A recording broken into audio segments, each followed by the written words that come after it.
इकाई 4 कर्मयोगी लाल बहादुर शास्त्री। कैसे हो बाल दोस्तों? सुप्रभात। सुप्रभात टीचर। बहुत अच्छे।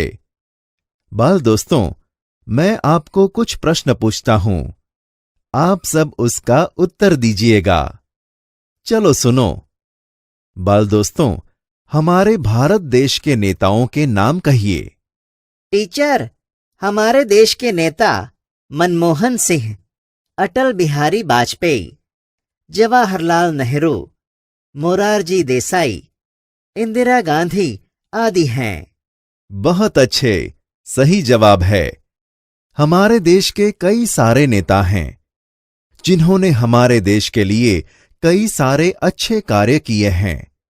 बाल दोस्तों, चलो अब देखो और बताओ, यह कौन से नेता की तस्वीर है? टीचर, यह तो लाल बहादुर शास्त्री जी की तस्वीर है। अरे वाह, बहुत अच्छे, सही पहचाना। यह हमारे देश के महान नेता लाल बहादुर शास्त्री जी हैं। बाल दोस्तों, लाल बहादुर शास्त्री भारत के लोकप्रिय नेता थे। जवाहरलाल नेहरू की मृत्यु के बाद वे हमारे स्वतंत्र भारत के दूसरे प्रधानमंत्री बने थे। शास्त्री जी कर्म को ही ईश्वर मानने वाले थे, इसलिए वह कर्मयोगी कहलाए। तो चलो बाल दोस्तों, आज हम कर्मयोगी लाल बहादुर शास्त्री जी के बारे में पढ़ेंगे। बाल दोस्तों, यह इकाई के लेखक शंकर दयाल शर्मा है। तो सबसे पहले हम उनका छोटा सा परिचय जान लेते हैं। बाल दोस्तों, श्री शंकर दयाल शर्मा जी का जन्म मध्य प्रदेश राज्य के भोपाल जिले में हुआ था। श्री शंकर दयाल शर्मा हमारे भारत के 9वें राष्ट्रपति थे। उन्होंने आरंभिक शिक्षा मध्य प्रदेश में की। आगे की पढ़ाई उन्होंने क्रमशः आगरा, इलाहाबाद तथा लखनऊ विश्वविद्यालय में की तथा एमए, एलएलबी की उपाधियां प्राप्त कीं। उसके बाद में कैम्ब्रिज विश्वविद्यालय से पीएचडी की उन्होंने उपाधि अर्जित की और वहीं पर 1 वर्ष तक प्रवक्ता रहे। तत्पश्चात भारत लौटकर वे राजनीति में सक्रिय हुए। उनकी राजनीति यात्रा राज्यपाल, उपराष्ट्रपति और राष्ट्रपति के सर्वोच्च पदों पर जाकर समाप्त हुई। उन्होंने हिंदी और अंग्रेजी दोनों भाषाओं में अनेक पुस्तकें लिखीं, जैसे देशभक्ति, हमारे पथदर्शक, प्रतिष्ठित भारतीय तथा हमारे चिंतन की मूलधारा आदि।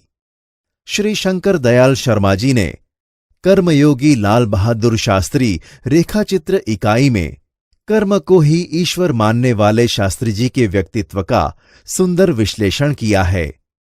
तो चलो हम उनका यह इकाई देखते हैं। शास्त्री जी के नाम के साथ कर्मयोगी विशेषण जोड़ना बिल्कुल उपयुक्त है, क्योंकि मुझे तो उनका सारा जीवन ही कर्म से भरा हुआ मालूम पड़ता है।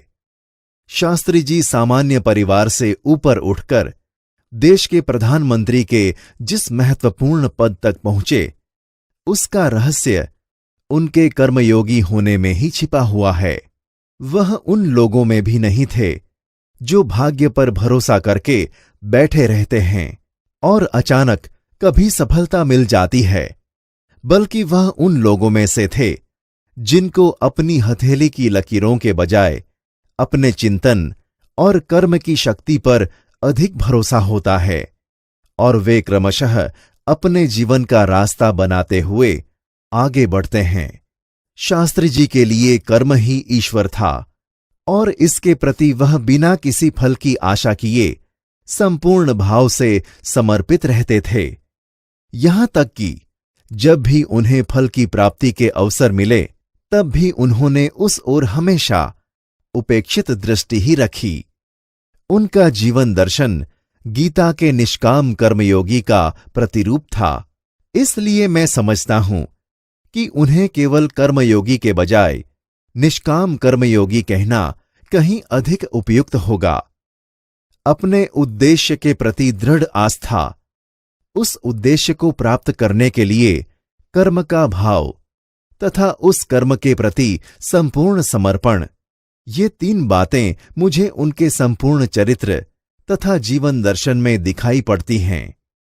उनके एक भाषण में उन्होंने इसी तरह के विचार व्यक्त करते हुए कहा था, यहां तक कि भले ही आप राजनीतिक क्षेत्र या सामाजिक क्षेत्र या किसी अन्य क्षेत्र में कार्य करते हैं, यदि आप उसमें सफल होना चाहते हैं, अपने दायित्वों का पूरी तरह से निर्वाह करना चाहते हैं, तो आपके कार्य और समर्पण तथा भक्ति और कर्म में समन्वय होना चाहिए। मैं शास्त्री जी की सफलता का रहस्य उनके इसी महत्वपूर्ण चिंतन में मानता हूं। साथ ही यह भी मानता हूं कि किसी भी व्यक्ति, समाज और देश के विकास का रहस्य इसी भक्ति और कर्म के सिद्धांत में निहित है। शास्त्री जी का संपूर्ण जीवन श्रम, सेवा, सादगी और समर्पण का अनुपम उदाहरण है। उनके ये गुण केवल उनके कार्यों और विचारों में ही अभिव्यक्ति नहीं पाते थे, बल्कि उनको देखने से ही इन सभी भावों का एहसास हो जाता था। उनके अपने व्यक्तित्व में विचारों का अनोखा समन्वय था। वह जो कुछ कहते थे वही करते थे। जो कुछ भी करते थे वह एकमात्र राष्ट्र लाभ की भावना से प्रेरित होकर करते थे। मुझे लगता है कि यह उनके चरित्र की एक बहुत बड़ी विशेषता थी, जिसके कारण देशवासी उन पर इतना अधिक विश्वास करते थे और उन्हें चाहते भी थे।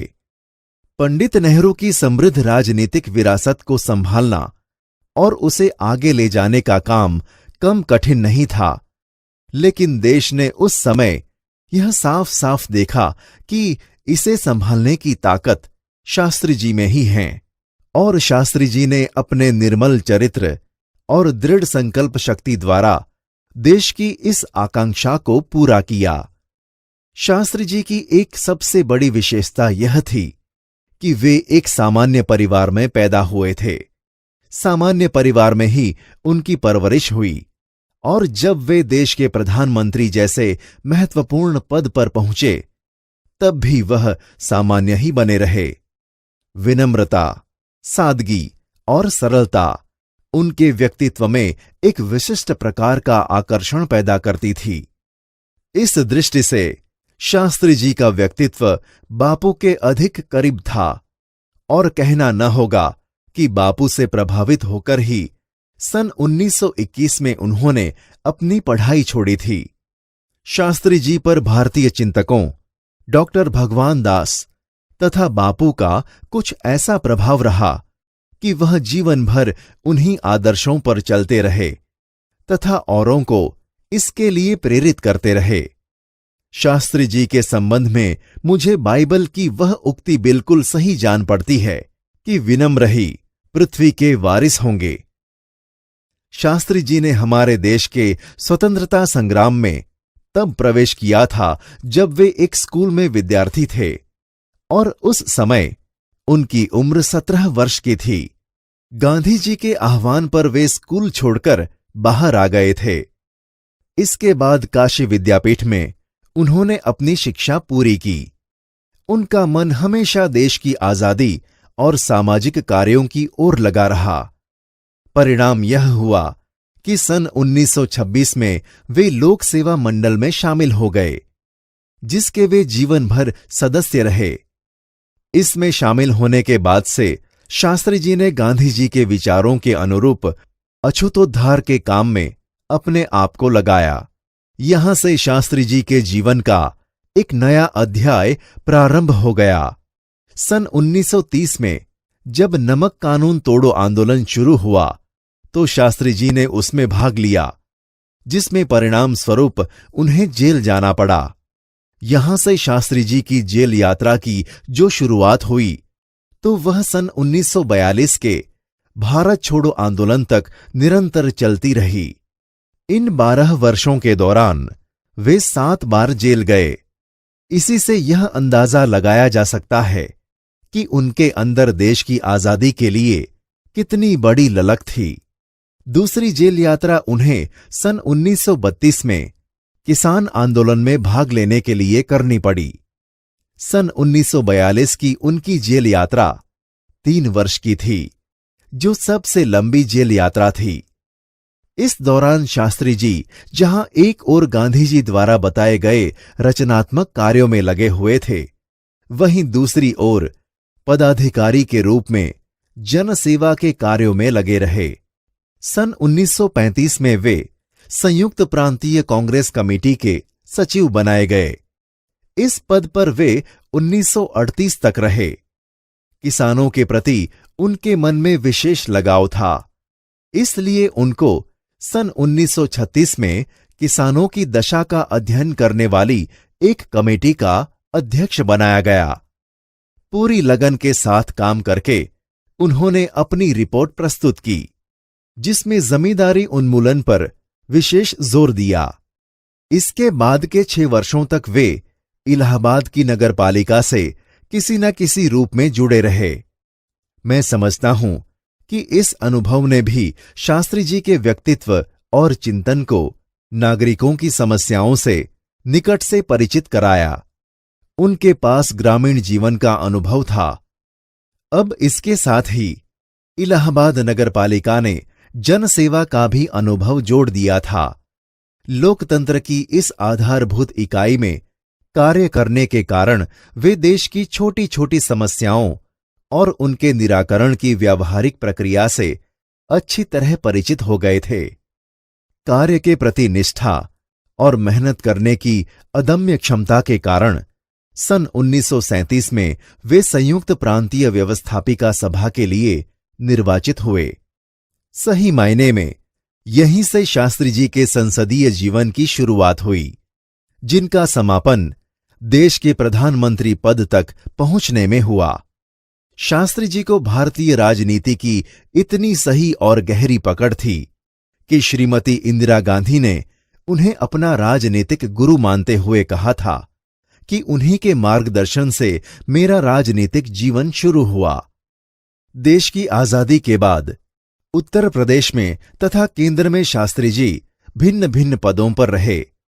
उत्तर प्रदेश में उन्हें गृह मंत्री बनाया गया। बाद में पंडित नेहरू के अनुरोध पर वे केंद्र में आ गए। केंद्र में उन्होंने रेल और परिवहन, संचार, वाणिज्य, उद्योग और गृह जैसे महत्वपूर्ण मंत्रालयों में मंत्री पद संभाले।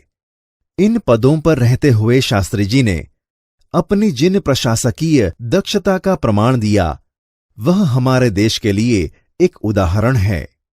अपने मंत्रालयों के कार्यों में उनका दृष्टिकोण अत्यंत व्यवहारिक तथा सभी प्रकार की औपचारिकताओं से परे होता था।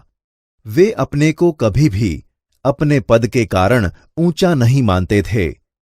उनकी बड़ी सीधी सी धारणा थी कि वे जनता के शासक नहीं, बल्कि जनता के सेवक हैं। ऐसी भावना से कार्य करने के कारण उन्हें अपने मंत्रालय में तो लोकप्रियता मिली ही, साथ ही साथ सारे देश में भी लोकप्रियता मिली। इसी लोकप्रियता का परिणाम था कि पंडित नेहरू के निधन के बाद देश ने उन्हें प्रधानमंत्री के रूप में स्वीकार किया। देश के इस महत्वपूर्ण पद पर रहते हुए केवल 19 महीने के छोटे से समय में उन्होंने जितनी सफलताएं और लोकप्रियता प्राप्त की, वह एक उदाहरण है। शास्त्री जी के सामने अपना उद्देश्य बिल्कुल स्पष्ट था। उसमें किसी प्रकार का धुंधलापन या भटकाव नहीं था। वे हमारे देश के अत्यंत महत्वपूर्ण पदों पर रहे और इन पदों पर रहते हुए स्वाभाविक रूप से वे अधिकारी संपन्न भी थे, लेकिन उन्होंने हमेशा आत्मसंयम से काम लिया तथा अधिकारों से अधिक कर्तव्यों को तरजीह दी। शायद इसीलिए शास्त्री जी इतने अधिक लोकप्रिय भी हो सके।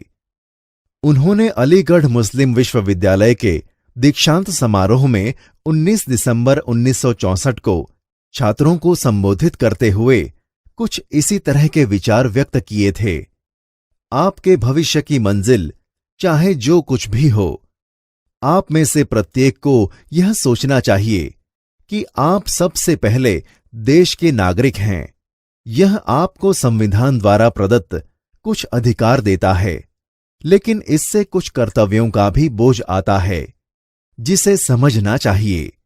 हमारा देश प्रजातांत्रिक है, जो निजी स्वतंत्रता देता है, लेकिन इस स्वतंत्रता का उपयोग एक व्यवस्थित समाज के हित में स्वेच्छा से लगाए गए प्रतिबंधों के तहत होना चाहिए। अधिकार, कर्तव्य और आत्मसंयम के बारे में यह अत्यंत महत्वपूर्ण बात शास्त्री जी ने कही थी, जिसे आज याद रखने की जरूरत है। देखा बाल दोस्तों, लाल बहादुर शास्त्री जी हमेशा आत्मसंयम से काम करते थे और अधिकारों की अपेक्षा कर्तव्यों को अधिक महत्व देते थे। कर्म के प्रति अटल आस्था और संपूर्ण समर्पण रखने वाले नेता लाल बहादुर शास्त्री जी के बारे में जानने का मजा आया ना बाल दोस्तों? हाँ टीचर। बहुत अच्छे।